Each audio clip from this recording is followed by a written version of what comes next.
काम आहे. आपला विषय चालला होता रवींद्रनाथ टागोरांची कविता आणि त्या कवितेचा भावार्थ. संध्याकाळची वेळ असते आणि संध्याकाळच्या वेळेला एक माऊली हातामध्ये दिवा घेऊन मंदिराच्या दिशेने निघालेली असते. हातामध्ये दिवा असतो, मंदिराच्या दिशेने ती माऊली निघाले आणि वरती सूर्य भगवान चिंतेत आहेत की माझा आता अस्त होणार आणि अंधाराचं साम्राज्य संपूर्ण पृथ्वीवर पसरणार, या अंधाराशी कोण लढणार. आणि म्हणून ज्या वेळेला तो दिवा सूर्यदेव पाहतात त्यावेळेला सूर्यदेव म्हणतात, शाब्बास दिव्या, मी चिंतेत होतो या पृथ्वीवर अंधाराचं साम्राज्य पसरेल, या अंधाराशी कोण लढणार. मी तुझं प्रथम अभिनंदन करतो की तू ज्या ठिकाणी असील त्या ठिकाणी अंधाराचा प्रवेश होणार नाही असं मला वचन दे. दिवा म्हणतो, सूर्यदेव आपण तर महान आहात, आपल्या एवढी शक्ती तर माझ्यामध्ये नाही, पण तरी सुद्धा या छोट्या जीवाकडून जी तुम्ही अपेक्षा केलेली आहे ती अपेक्षा पूर्ण करण्याचा प्रयत्न करीन. मी ज्या कोपऱ्यात असेल त्या कोपऱ्यामध्ये अंधाराला मी प्रवेश करू देणार नाही. तुमचं दुसऱ्या दिवशी ज्या वेळेला आगमन होईल तोपर्यंत मी अंधाराशी लढत राहील. ती माऊली दिवा ठेवून आपल्या घरी निघून जाते. रात्र पुढे सरकते, त्या दिव्यातलं तेल कमी व्हायला लागतं आणि आवाज करायला लागते, कर कर कर कर.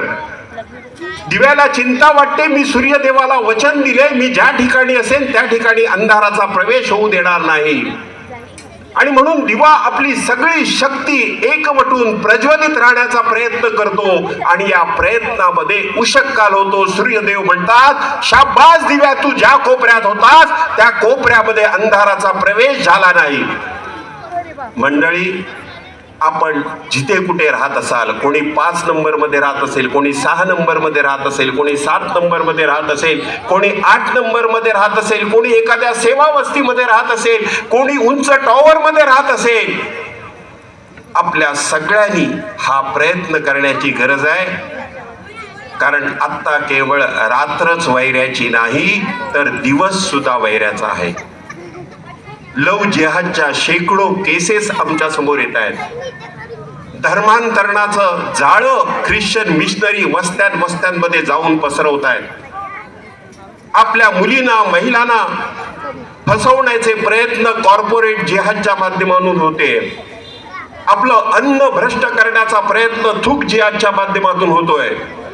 आणि म्हणून रवींद्रनाथ टागोरांच्या कवितेतला जो उपदेश आहे, मी जिथे असेल तिथे लव जिहादची एकही केस निर्माण होणार नाही, यासाठी मी प्रयत्न करीन.